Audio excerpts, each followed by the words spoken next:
My mother backed out of my wedding, claiming she was too unwell to walk me down the aisle. Deep down, I knew it was a lie, especially after I stumbled upon pictures of her enjoying a trip with her new husband and stepson. Now, she was furious because I had shared the truth with others instead of accepting her excuse and the compensatory gift she offered. Weddings are meant to be celebrations of joy, love, and unity, or at least that's what I had always believed. Ever since I was a young boy, I envisioned my mother walking me down the aisle. The image was vivid in my mind, my mom in a tailored suit, her arm steady under mine, smiling at me as if I were still her little boy, even as she handed me over to the love of my life. That dream had carried me through some of the tougher years, especially after my parents divorced and my mom remarried. Planning my wedding was no small feat. Balancing a tight budget with my vision for the perfect day was exhausting, but it was worth every moment. My fiancée, Sarah, was my rock throughout the process, cheering me on when I felt overwhelmed. We wanted our day to reflect our love story, filled with personal touches, handwritten vows, a DIY photo booth, and my dad's homemade cookies as party favors. Everything was coming together beautifully, except for one small hitch: my mother. When I first shared the news about the wedding, her reaction was lukewarm. She said she was happy for me, but there was something in her tone that felt off, as if she were merely going through the motions. I brushed it aside, thinking it might just be awkwardness. After all, we hadn't been as close in recent years, and her new husband, Mark, along with his son, Jake, seemed to take up most of her attention. Still, I was determined to include her in the day. I asked if she would walk me down the aisle, and her response made my heart ache. She said she would try her best but couldn't promise anything due to her health issues. It wasn't the definitive yes I had hoped for, but I convinced myself it was enough. At least she was considering it. As the big day approached, I kept following up with her, asking if she would be able to come. She kept dodging the question, saying things like she needed to see how she felt closer to the date or that she had some tests coming up. I wanted to believe her, but a nagging feeling settled in my stomach, telling me something wasn't right. 2 weeks before the wedding, I called her again, practically begging her to confirm whether she'd be there. Her voice was low, almost apologetic, as she said she didn't think she could make it. She claimed her arthritis was acting up and that the travel would be too much for her. I tried to be understanding, offering to arrange transportation and even suggesting I could pay for a comfortable car service or book a hotel near the venue so she wouldn't have to worry about the drive. She insisted it wasn't about logistics, it was about her health, and she didn't think she could handle the stress. Hearing those words broke something inside me. I wanted to scream, to demand that she try harder, but instead, I swallowed my pride and told her I understood. I didn't want to guilt trip her. She was my mother, and I thought the least I could do was be gracious about her decision, even if it hurt. The day of the wedding was beautiful and heartbreaking all at once. My dad was radiant, bustling around and helping with last-minute details. Sarah was everything I could have hoped for: steady, calm, and so full of love. But as I walked down the aisle with my dad by my side instead of my mom, I couldn't help but feel a twinge of sadness. I scanned the room, half hoping she'd show up at the last minute, but her seat remained glaringly empty. The ceremony went off without a hitch. People laughed, cried, and cheered us on as we exchanged our vows. It should have been the happiest day of my life, but a part of me couldn't stop thinking about the woman who wasn't there. A couple of days after the wedding, I was scrolling through social media when my heart dropped. There she was, my mother, the woman who had supposedly been too sick to travel, posing on a sunny beach with Mark and Jake. The caption read something about a family getaway, complete with heart emojis and hashtags about bonding and relaxation. I stared at the photos, my hands trembling. There she was, grinning from ear to ear, holding a fruity drink in one hand and giving a thumbs up with the other. Mark looked like he was having the time of his life, and Jake was posing in new swim trunks, carefree and happy.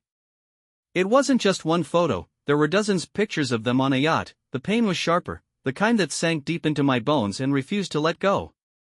I asked her what the gift was, and she said she would send me a check, a little something to help us start our married life. That was when I lost it. I told her I didn't want her money. No amount of cash could make up for what she had done. She tried to argue, saying she wasn't trying to buy my forgiveness, just show that she cared, but her words rang hollow. If she truly cared, she would have been there. If she cared, she wouldn't have lied to me. When I brought up the photos, her tone shifted. She stammered, trying to explain that the trip had been planned last minute, that Mark had booked it as a surprise, and she didn't know how to say no. She justified it by claiming she hadn't realized it conflicted with my wedding until it was too late. The lies only fueled my anger. I reminded her that I had called her multiple times, practically begging her to come, and she had let me believe her health was the issue. She had made me feel guilty for even asking while she was off sipping cocktails on a beach. She tried to silence me by saying it wasn't what it looked like, that the trip was a family obligation. That word obligation set me off. I asked her if she thought walking her only son down the aisle wasn't also a family obligation. The silence on the other end of the line was deafening. Then she said something that truly broke me. By the end of the call, I was drained. She kept trying to smooth things over, but I told her I needed time and hung up.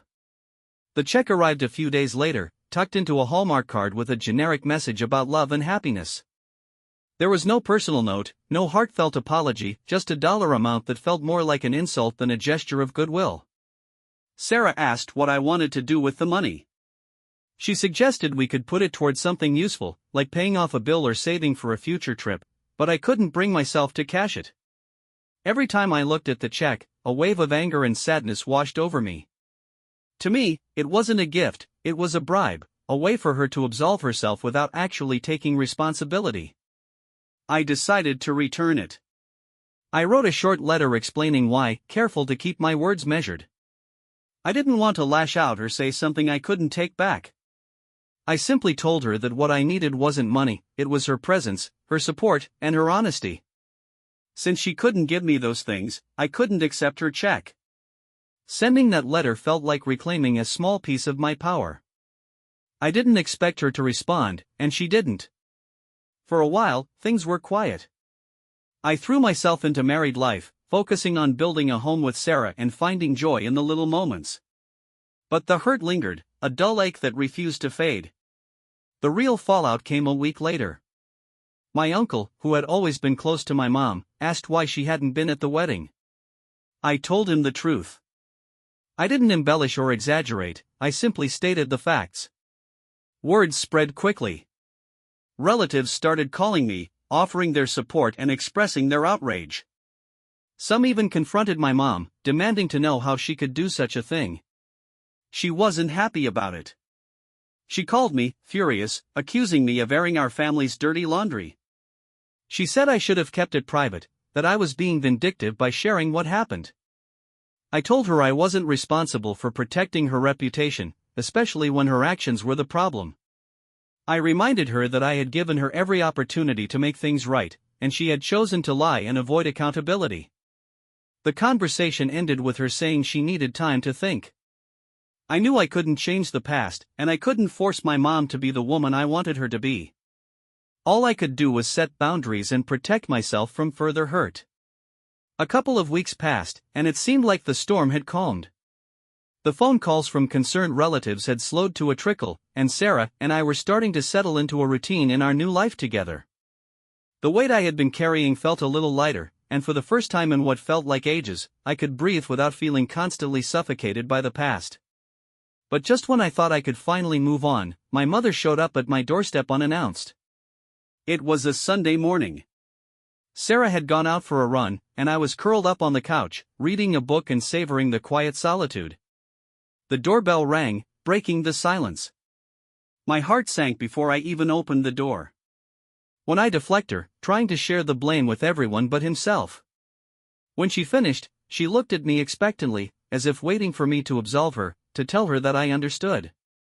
But there was no forgiveness coming from me, not today, not ever.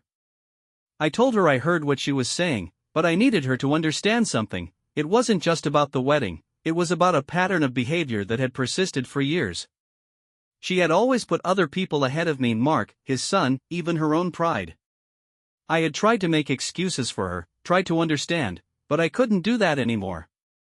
She started to interrupt, but I held up my hand, silencing her. I wasn't finished. I reminded her that she had lied to me, telling me she was too sick to be there for me on one of the most important days of my life. Then she tried to cover it up with a check, as if my feelings could be bought. Did she have any idea how that made me feel? Like I was worth less than a vacation, less than a lie. She looked away, her jaw tightening, but I could see the faintest glimmer of guilt in her eyes. For a moment, I thought she might apologize, but instead, she doubled down on her defense. She told me she didn't mean to hurt me, but I had to understand she was in a difficult position. Mark was putting pressure on her to prioritize his son. I cut her off, telling her this wasn't about Mark, this was about her.